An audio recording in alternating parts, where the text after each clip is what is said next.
Pablo Escobar is one of the most infamous names in the history of drug trafficking. Despite having passed away more than 2 decades ago, his legacy remains the subject of fascination and controversy. The world remembers him as El Patron, one or perhaps the most sadistic drug dealer that has ever existed. Many of us have heard part of his story, or perhaps we have become fans of his different television series where they show his criminal life and extravagant way of life. But here we will show you several interesting facts about the life of this drug lord and the acts that led him to become the largest cocaine trafficker in the world. Escobar was born on December 1st, 1949 in Rionegro, Antioquia, Colombia. Coming from a humble family, his father Abel Escobar worked as a rancher, and his mother Hermilda Gaviria was a local teacher. From his birth, he was a very loved child. They said that he had a natural charm since everyone wanted to have him in their arms. He grew up being a spoiled child, although his father always taught him the value of work. From a young age, he helped his father with the field work. He spent the early mornings milking the cattle and slaughtering animals to feed his family. His father's lessons were always with the purpose of making him a good man, and the great kindness of his mother made him a grateful and respectful young man towards his father figures. The difficult situation that his country was going through in the 50s forced the Escobars to constantly move in search of better economic stability, although the war that was taking place between the Conservationist Party and the Liberals led him to experience one of the most traumatic moments of his life, when the school where he attended and where his mother taught was burned by Liberal rebels, and his family suffered an assassination attempt because the school belonged to the Conservative Party. The family was rescued by the army, the same army that years later would become Pablo's worst enemy. In a time of constant violence in the town where the family lived, death was a constant topic of conversation among the town's inhabitants and a source of anguish for Pablo's mother, who, seeing him interested in the local bandits, prayed daily for her son to find the right path for his life, already 16 years old. And after a poor performance at school where he's constantly getting into trouble for falsifying grades and diplomas, Pablo abandons his teachings and dedicates himself to pursuing his dream of being a millionaire. All this accompanied by a promise he made to himself: "If in 5 years I don't manage to have $1,000,000 pesos, I'll shot myself." These were the words of a young Escobar who was completely committed to achieving that goal in his life. Being a talented young man in the cigarette trade in his community, he began to steal tombstones in the wealthy cemeteries of the city to sell them to the people who they had lost a loved one in their community. During this time robbing cemeteries, Pablo meets John Jairo Arias Tascon. After he stole the player from his car while he was stealing tombstones, he was impressed by the young man's ability and invited him to join his organization, accompanied by John and his faithful cousin Gustavo Gaviria, as well as a born talent to lead. Pablo and Gustavo created their own criminal gang dedicated to all kinds of crimes in the city. They stole cars to dismantle them. In addition, they charged the inhabitants insurance so as not to steal their cars. All this led him to escalate his crimes, including a bank robbery, where despite leaving unharmed, he was identified and arrested. There, he met a criminal who sponsored him in most important jobs, with which he learned the logistics of criminal organizations. In 1971, after years of criminal acts and being one of the most notorious criminals in his city, on September 19th, a man known as Diego Echevarria Misas was kidnapped and tortured to death. This man was a well-known landowner,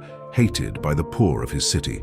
His murder was not clarified, but quickly Pablo took credit for this crime, greatly boosting his reputation with the poor people of the city and being seen by the public as a Robin Hood of the modern era. With the support of the community from the poor neighborhoods and the unconditional support of his cousin by his side, Pablo was ready to take his criminal acts to the next level. With the experience gained in cigarette smuggling, Pablo found himself interested in smuggling more lucrative items such as household appliances, televisions, and different construction materials. Although he had the reputation of being a man without any fear and with an undoubted talent in crime, Pablo's interest quickly turned to the product that was a total sensation at the time, and this was cocaine, a drug extracted from coca leaves that had reached an exorbitant price outside its borders after several successful orders using different methods by land to neighboring countries. Interest in the white gold grew enormously.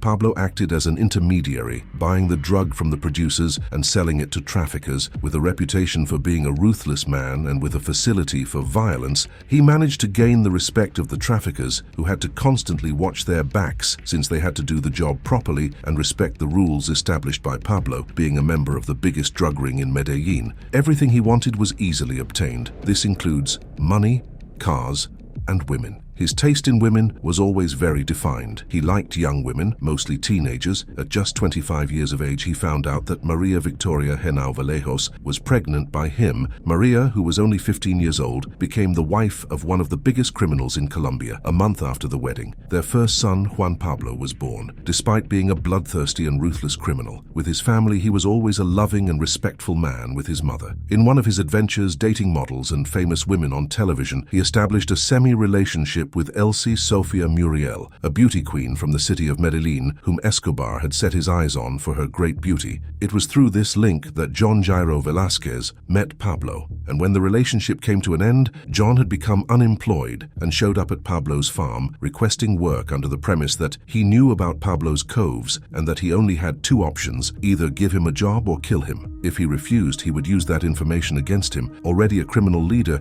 he began his journey taking drugs to the United States, a project that he could not face alone, so he made a partner known at that time as Carlos Lerda El Loco, who had invented one of the more effective methods to transport the drug to the north. The idea was to create a transport network for cocaine, with a transshipment island located in the Bahamas. They built landing strips, fuel pumps, and even a hotel for the rest of the members. During the years that this ingenious trafficking network operated, Pablo made sure that no one took drugs out of Colombia without his permission, and he charged 35% for each shipment. With a river of money coming into his hands, Pablo created multiple cocaine laboratories hidden throughout Colombia. In addition to all the necessary machinery for its transport, he paid millions of dollars a month in bribes and rewards for assassinating those who opposed him. In 1976, what is known as the Medellin cartel was finally created. With 29 years of age and a large family with 2 children who he loved deeply, Pablo was the undisputed leader of the organization. Gustavo, his cousin and right-hand man, was the man of numbers, and they both ran businesses with the motto,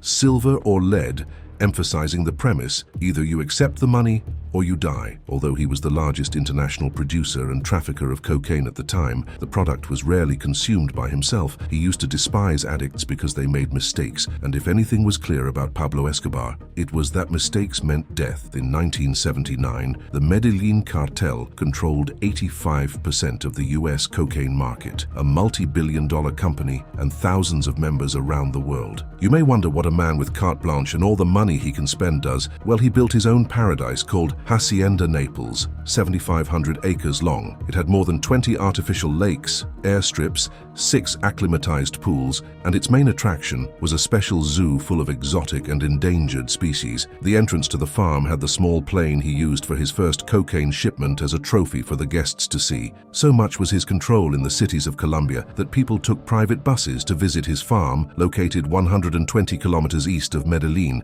Pablo was known as the best host in Latin America, and the parties organized at the farm were orgies with the most beautiful women in Colombia. To be invited to one of his parties was a privilege among the high society. His appetite for young women never ceased. On repeated occasions, the members of the Medellin cartel went to the city's schools in search of the most beautiful young women to invite to the finca. This was a custom that was often carried out. The young women who visited the finca were rewarded for their visit. But if for some reason they were problematic or generated some kind of problems when they returned to the city, they were liquidated without contemplation. The farm was full of beautiful young women who competed in different ways to satisfy Pablo's guests. They used to compete in naked races for the possibility of winning cars and money. All this excess money was not only wasted in these wild parties, because Pablo never forgot the support he received from the poor of his country. For years, he gave millions of dollars in food, medicine, and appliances to the less favored people of his city. He built parks, swimming pools, and roads. He built a neighborhood called Pablo Escobar in his honor,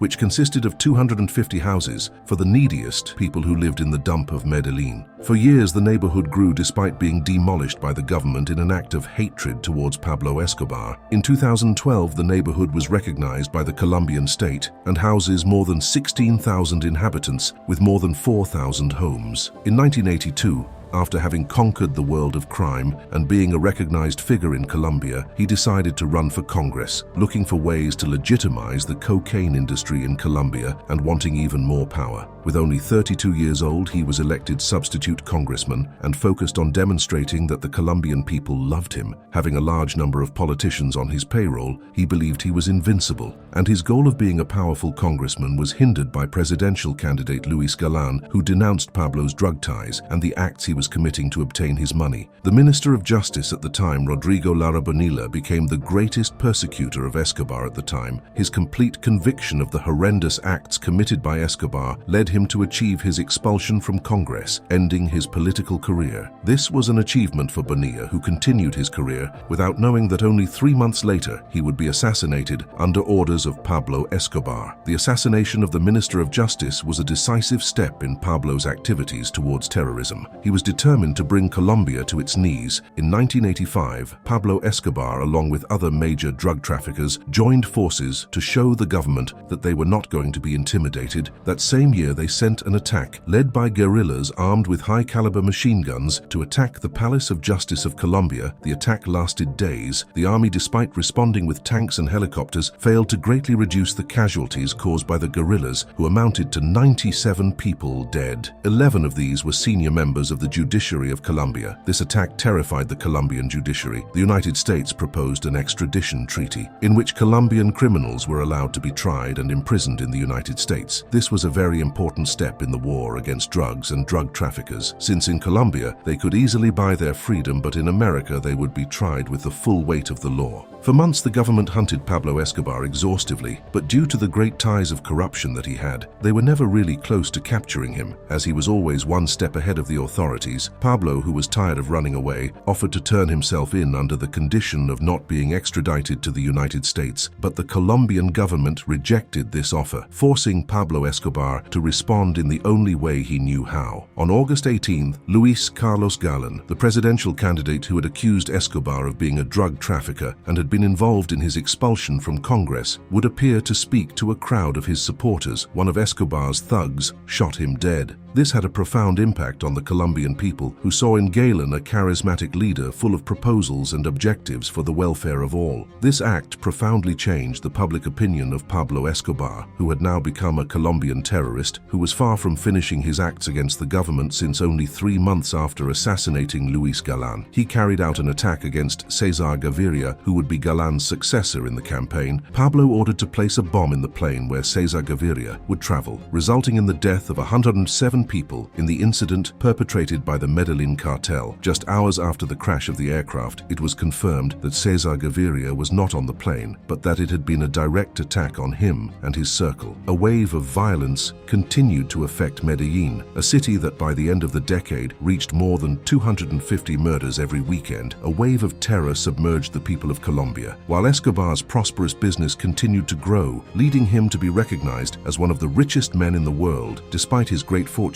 the acts he had committed had not been overlooked by the Colombian government, who had created an elite unit called the Search Block, with the simple objective of hunting down Pablo Escobar. Dead or alive, this unit was made up of Colombia's best officers, as well as Colombian and American intelligence experts. A few weeks after César Gaviria was elected president of Colombia in 1990, Pablo Escobar, driven by hatred and resentment over the death of his cousin Gustavo Gaviria, who had been surprised by the elite unit in one of his homes in Medellin and shot dead in a confrontation, Pablo had already instilled terror and had put a price on the heads of high and low-level Colombian officials. He ordered the kidnapping of the families of high-level government members, as well as children of Colombia's wealthiest families, all of this with the intention of causing pressure on the government to abolish the extradition law and avoid being tried in the United States. With the threat of the United States off the table, Escobar surrendered on June 19, 1991, met with President César Gaviria,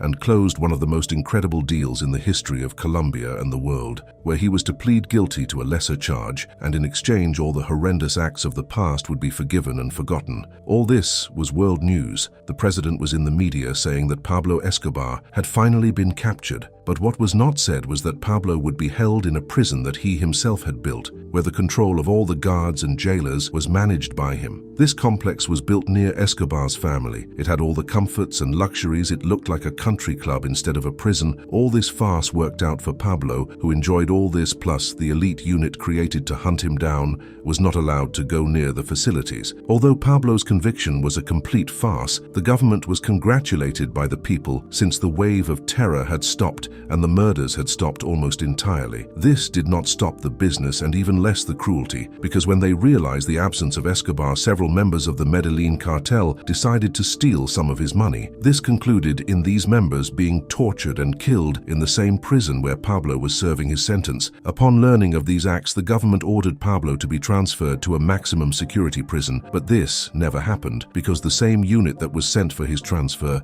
released him, thus demonstrating the incredible power he had thanks to corruption. At the age of 42, he loses the protection that the government had given him while he was in La Catedral, the name given to the prison where he was held. This led the elite unit to hunt him again. The government was already tired of making deals with Escobar, so the hunt against the dead or alive had never been so urgent. Because of this, Pablo responded in the only way he knew how. On January 30th, 1993, a car bomb exploded in front of a bookstore in one of the most crowded streets of Bogota.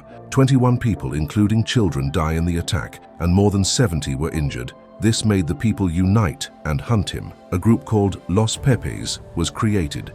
Just one day after the bombing of the bookstore, this group exploded a bomb in front of one of Pablo's houses and burned a farm that belonged to Escobar's mother. Los Pepes, seeing that they could not find Pablo, began to attack people in his personal and professional circle.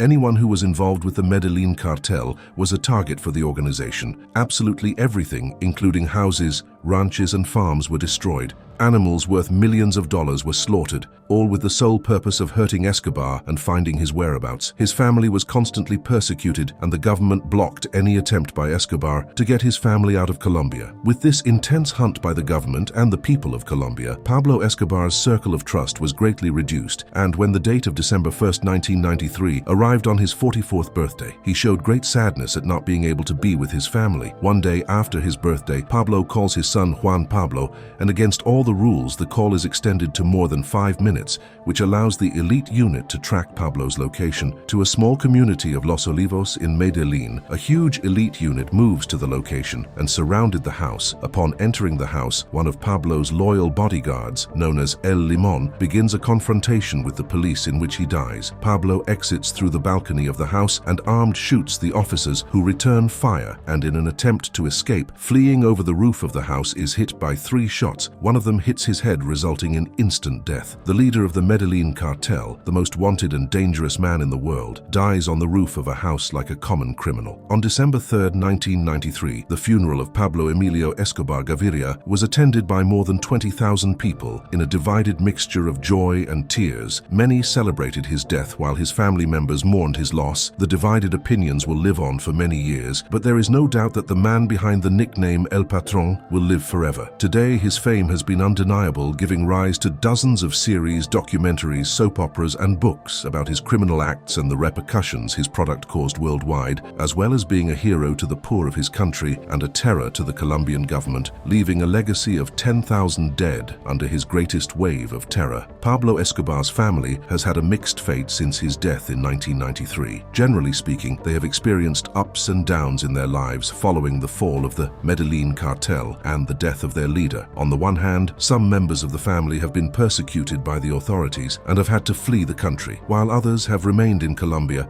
and have sought to keep a low profile. In addition, some of them have tried to clean up the family's image and have worked on social and philanthropic projects.